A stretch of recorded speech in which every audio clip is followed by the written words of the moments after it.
Damn, I feel like I was out to jack what you say with the greetings.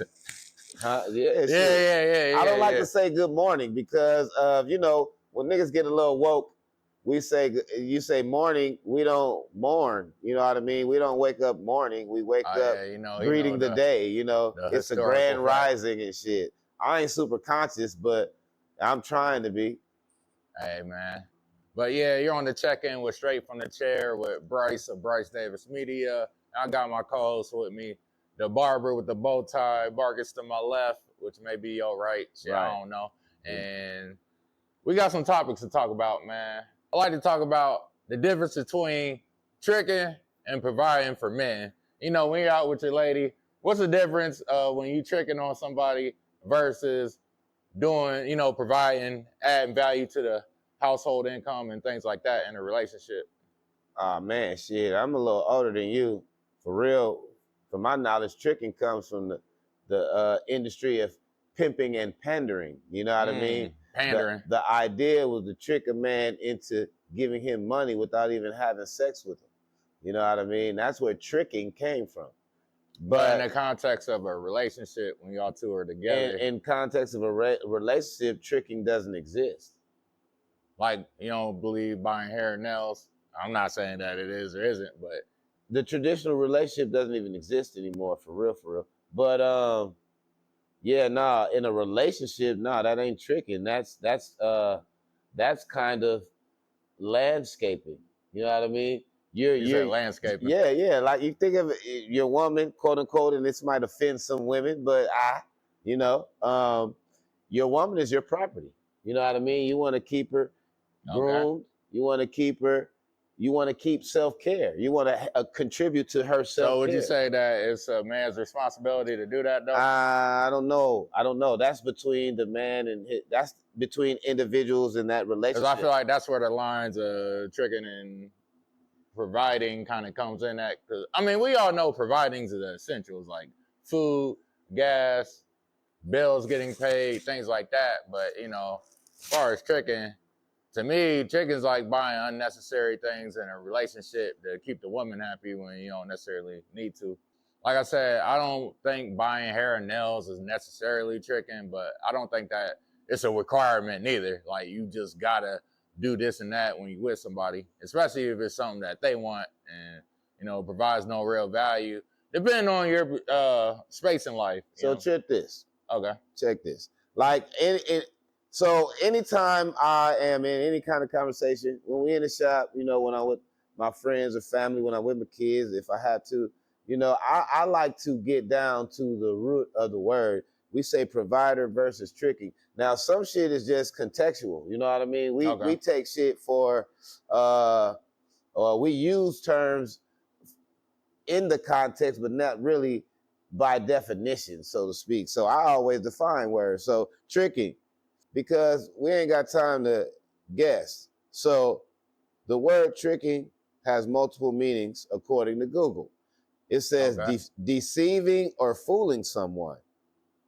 We're going to keep it that simple. But for example, Dean tricked the old lady into giving him $800.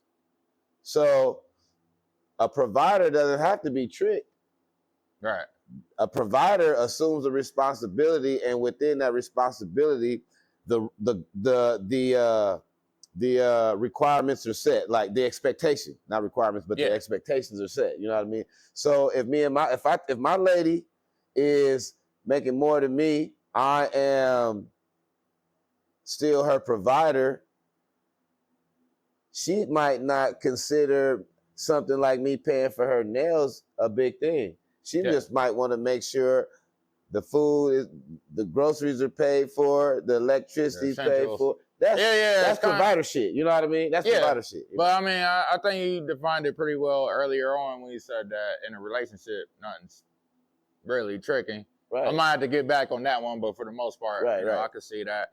Okay. Now, OnlyFans, you know, the girls on there is making millions. I don't know if you've seen the pay stubs that they be posting online. But, you know, I don't be on social media like that. They're making stupid money on there. So to me, that's tricking, obviously, because, you know. Deceiving, by definition of tricking. But deceiving or fooling someone. by definition of tricking, deceiving or fooling someone. Well, even though we're talking about OnlyFans, you gotta register for that shit. Possibly. It depends on what you got in the description. Okay. You know what I'm saying? Like it's kind of like strippers. You know, I'll tell you that story back when we went to Diamonds and we got the shower joint. They said they was gonna do this, that, and the third. Mind you, I was mad young, and none of that happened. Right. So it was deceit to get your money. Now that's tricky. You know what they say, young and dumb and full of cum, for real. But and Diamonds is full of. There's a lot of skinny joints up there. I'm not going. I like thicker joints, you know what I'm saying? Especially at a strip club. Like, because you want to see it bounce and shake. You know what I mean? Yeah. Like, now I didn't see, they came up with the new term slim thick. You know what I mean? Slim thick, okay. I didn't see some of that where they about 145. 145. You know what I mean? Maybe 5. On their way trying to become thick. Right. Shape to them. Okay. Yeah, nah, that's for sure. Shoot, man. But if you don't juice, you should. This shit here, it's real. But OnlyFans, it's popular because it's another way for niggas to get their freak off. We love women, you know, and some of us like to be passive aggressive when it comes to women. We still want to be pleased by the sight of women. Right. Women. You know what I mean? You agree with like BBLs and implants? Because I actually don't got an issue with implants, you know. In the past, I did, but as I got older, like that's what makes you, you know, feel more comfortable about your body. You know any bras with fake titties? Personally? Like, have you ever slept with a bra with titty implants? I don't think so. That you know of? I don't think so. But sometimes you don't know. Right. You know what I'm saying? I was about to say I know something in real life, but you know. Right. They got the titty game down packed. They've been doing that shit for 50 years now. Yeah. You know what I mean? Like BBLs is getting a little out of control. Well, I don't know if you've seen them, but I mean, I got some friends that I know that actually, and some of them look better than others. Yeah. My thing is, I wouldn't want my woman to be that insecure. I wouldn't want my woman to be that insecure. I think that's Hold on, so is breast implants insecure? Not necessarily. No. Because I mean, I think when they Dolly Parton, that might have been honestly a sales tack marketing. You know what I mean? Because we know Dolly Parton for her titties. You know what I mean? Yeah. Persephone's, who be with Big Ja, all that's natural. She holds that shit well. What if your girl wanted, what if your girl wanted implants? Well, I was going to some natural shit. My bad, y'all. So implants, if it makes her look more like a woman, I know some women who are totally flat chested. Yeah. And so I think women like that should not feel bad about doing that kind of shit. Yeah, if you a chick who like don't have no titties though, you know what I mean, and you want built like a boy, right? That's different. Ass, I'm talking shit. You know what I mean? Ass, I don't think it's that serious. I think that has to be natural. I think it does. Okay. I think it does. Now I'm with you. I'm like BBLs does feel more insecure. Right. I know it sounds like hypocritical to say that breast implants aren't. Oh, I'm saying it is, but you know, BBLs just seems a little more extreme. And then you got to consider women who have overcome and survived breast cancer. They had to get rid of their shit. Yeah. You know what I mean? They shouldn't have to go through life not looking like the woman they are or were because of that situation. You feel me? Like, so, you know, shout out to breast implants. What do you think about when women say that it's our fault that they're out here getting procedures done? Hey, I know women who will tell you, you know, well, I can't say that. I've been in situations where I've seen women getting dressed to outstage other women. Not to look good for no man, because they might already have a man. So women look good for women. They compete, I believe, they compete against each other, not us.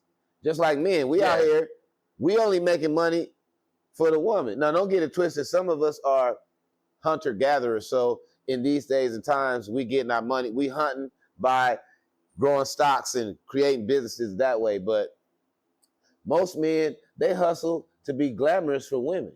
Yeah, you know that's why we got clothes on. Right. That's why, I ain't got no logos on, but that's why our clothes got logos on it, because, you know, it to me is a status symbol, and a lot of times we're either trying to attract a woman with our status, or even other men. Like, if you're looking to do business with somebody, what's the best way of knowing that, you know, I'm not saying like you can judge somebody's pockets based off of how they dress, but, you know, if they dress a certain way, they carry themselves a certain way, you're going to have more trust for them. You want to, you know, probably do more business with them versus somebody that got like a big ass white tee on and, you know what I'm saying, a do-rag. It just depends on when and where, you know, because I know guys like that who, you know, and I'm in the middle of construction, the shop, so I'm always kind of looking a little grubby because I've been painting and sanding and cutting wood type shit. Oh, you know what it is, but yeah. No, I think I know guys who can walk into a bank looking like a dope dealer and talk that talk and get what he needs. Because in the bottom and at the end of the day, when it comes to doing business, it's about credibility. You know what I mean? And for banks, if your credit score is what it is and you got a little money to put in there, they rocking with you. I gotta say something though, because I see this meme online all the time. When people say Elon Musk or Bill Gates don't dress, like only poor people try to impress rich people by how they dress and vice versa. Right. I don't believe that's true at all. Like, I do believe in, you say you do? I agree with you. Oh, okay.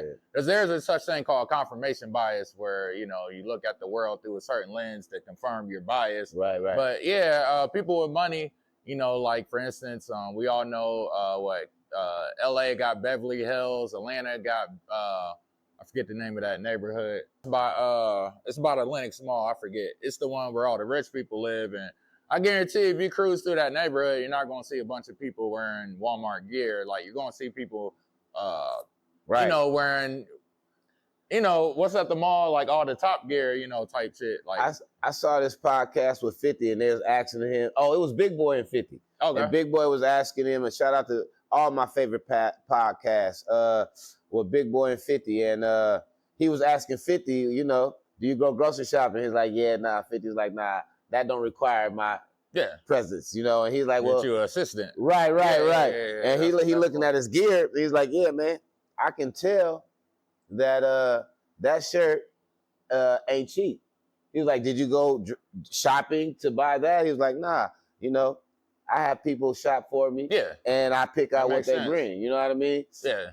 But I say that to say also, a lot of them don't even have to pay for a lot of that shit they wear. Yeah, because they're endorsements, you know. So it's a business. We out here spending money, but they making money wearing this shit. Right. And that's another thing. Like, when brands get popular, a lot of times there's brand deals that we don't even know about unless the Forbes report it, you know, while somebody's rocking something. But for the most part, I never believed the notion that people that got money go out their way to not prove it to other people, because they do. That's why when I've heard like when rappers wear jewelry and all that, like they're doing it to try to convince others they got money. Like throughout history, we always wore gold and jewelry and things like that. And it goes back to a status symbol. You know, it's a way to demonstrate your, you know. Man, listen, it goes all the way back to tribal. Back in the days when, whether on the motherland or here with the indigenous, our feathers, you know what I mean? Our garbs, as colorful and bright as they are, was a status symbol. You know what I mean? Yeah. However many feathers you had in your headpiece, however many, we had chains back then. Those turquoise. They had, what's it called? The grills, the gold in their mouth. The pharaohs had the, diamonds and whatnot in their teeth when they would die. So that's been going on. For sure. So I say all I have to say, man, I've just been seeing that too long. Like, oh, don't dress to try to impress other people. Dress to impress other people, especially if you're coming up. Like, now, if you're in the position in life where you want to be at, nah, you ain't got to do all that. But, you know. But also to add to that, though, a lot of us out here ain't got it. And we out here making it look like we do. So that's a good point. That's a good point.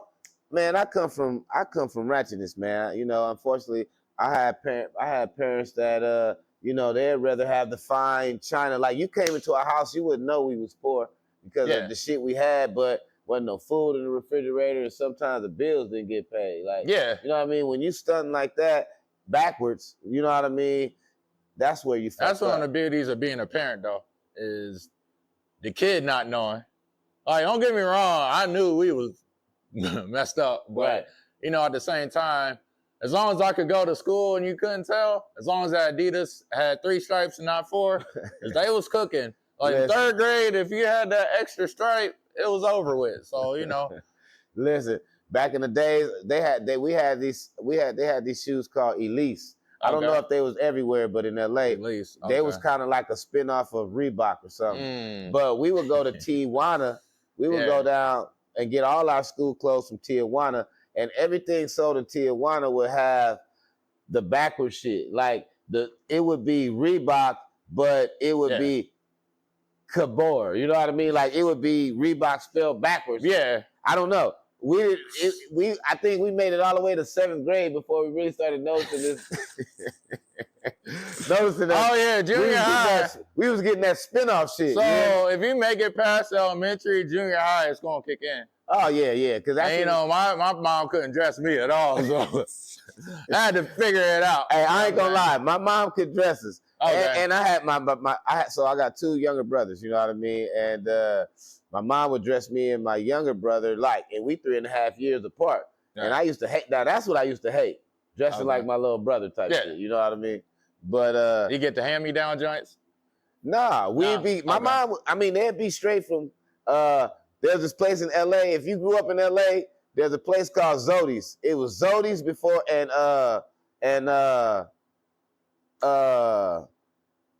Woolworth. Zodi's and Woolworth came before Kmart and Walmart. So we used to go to Zodi's, man, and they would have all the, I say, you taking us back. All the way back, bro, in the early 80s type shit, you hear me?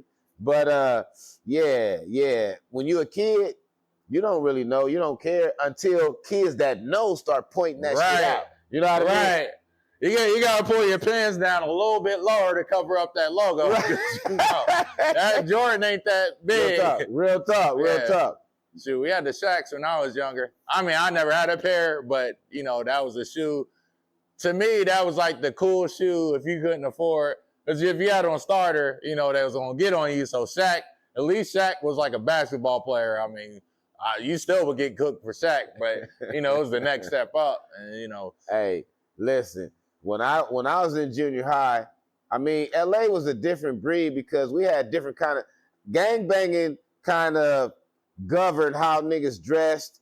And so, you know, from the shoelaces to the type of shoe to the emblems on your shirts and hats, like that shit represented somebody's hood. So you couldn't really wear everything, you know what I mean? Nothing. But back then, Nike Cortez, when I was in junior high, Cortez. Nike Cortez was the shit. I got cooked for that too. Not cooked, but they was definitely hating on it, boy. K-Swiss. You seen the glitter joints? I understood it. The glitter Cortez, nah. Yeah, okay. Nah, see, that sound gourmet right there. I don't. Hey, listen. I promise you, everything I love, the girls liked it. The glitter joint with the blue. Gourmet. Yeah. That's what I say, gourmet, nigga. Yeah. The girls liked it though. It was just that. So that was the era of Cam. Shout out to Cam, because I fuck with Cam. I love that nigga Cam, but I was a grown man when the nigga was wearing pink. You know what I mean? So I wasn't on the pink, Cam. I wasn't on the pink, bro, but I was still fucking with you. Yeah, LA nigga though. Pink though. LA nigga went to school in Ohio, and I know Cam fuck with Ohio. Niggas mad love. Yeah. You know, mad love to Cam, man. Columbus, you know what I mean? But yeah, I wasn't fucking with that pink, Cam. I wasn't fucking with that pink. You know, this is the first, the first. I'm tripping. It's the official 3rd episode, or we recorded 2. I don't remember. Hey man, I don't even know which one, because they all are drops in the bucket. You know what I mean? We ain't even gonna get it. We're gonna call this one another drop in the bucket. You know what I mean? And, you know, we're gonna keep getting better and keep coming at y'all with this barbershop shit. Every week, you heard? You know what I mean? And hopefully, you know, definitely we gonna pull you in, you know? Yeah, so make sure that, you know, you check us out. We dropping at least once a week for sure. You know, that consistency is gonna be up. And it's just gonna keep getting better and better, just like that last batch. And once again, I'm Brice Davis. Hey, I'm the barber with the bow tie. Icons Barber and Beauty Salon, 313 Beauty Supply here in Xenia, Ohio. Small town representing, baby. Yeah, come check us out, man.